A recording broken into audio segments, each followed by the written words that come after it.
அன்பு ஆன்மீக தமிழ் அன்பர்களே நண்பர்களே, உங்கள் அனைவருக்கும் தமிழ் யூடியூப் சேனலின் இனிய தமிழ் வணக்கம். தாய்மொழியால் இணைவோம், தாய்மொழியை வளர்ப்போம். வாழ்க தமிழ், வளர்க தமிழ். நமது சேனலில் இன்றைய பதிவு திருமூலர் அருளிய திருமந்திரம். இந்த நூலில் உள்ள ஒவ்வொரு பாடலையும் விளக்கத்துடன் ஒவ்வொன்றாக தினம் ஒரு திருமந்திரம் என்ற தலைப்பில் அளிக்க உள்ளோம்.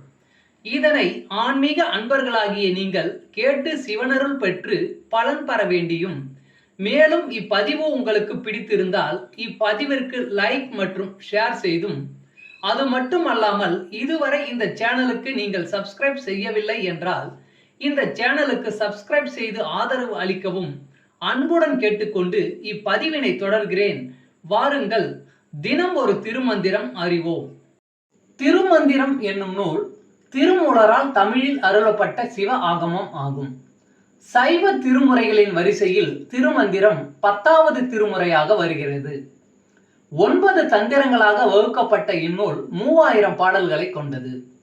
திருமந்திரம் பக்தி பிரபாவத்தில் ஆரம்பித்தாலும் அடுத்து உபதேசம், தத்துவம், யோகம், தியானம், சக்கரம், ஞானம் என்று பல விஷயங்களை பற்றி பேசுகிறது.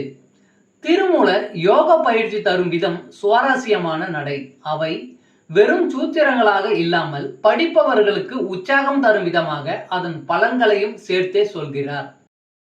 தினம் ஒரு திருமந்திரம் பதிவில் இன்றைய திருமந்திரம் 88. பொய் சொன்ன பிரமன். அடிமுடி காண்பார் அயன்மால் இருவர், படி கண்டிலர் மீண்டும் பார்மிசை கூடி, அடி கண்டிலேன் என்று அச்சுதன் சொல்ல, முடி கண்டேன் என்று அயன் பொய் மொழிந்தானே.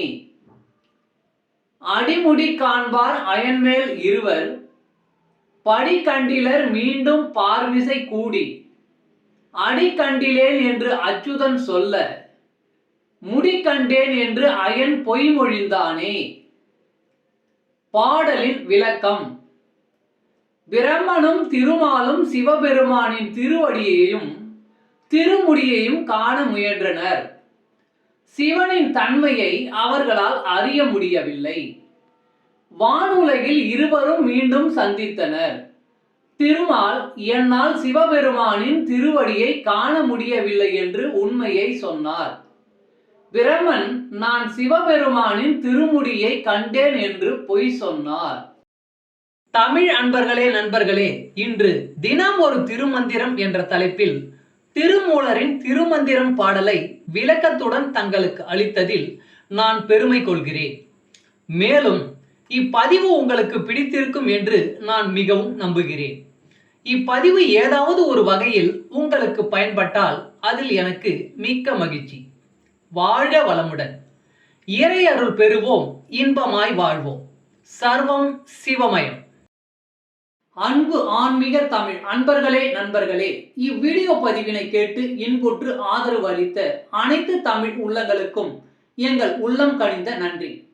மேலும் இப்பதிவு உங்களுக்கு பிடித்திருந்தால் லைக் மற்றும் ஷேர் செய்தும், இதுவரை இந்த சேனலுக்கு நீங்கள் சப்ஸ்கிரைப் செய்யவில்லை என்றால் சப்ஸ்கிரைப் செய்து பெல் பட்டனையும் அழுத்தி ஆதரவு அளிக்கவும் அன்புடன் கேட்டுக்கொள்கிறோம்.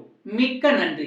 அடுத்த பதிவில் உங்களை விரைவில் சந்திக்கும் வரை உங்களிடமிருந்து விடை பெறுவது தமிழ் யூடியூப் சேனல்.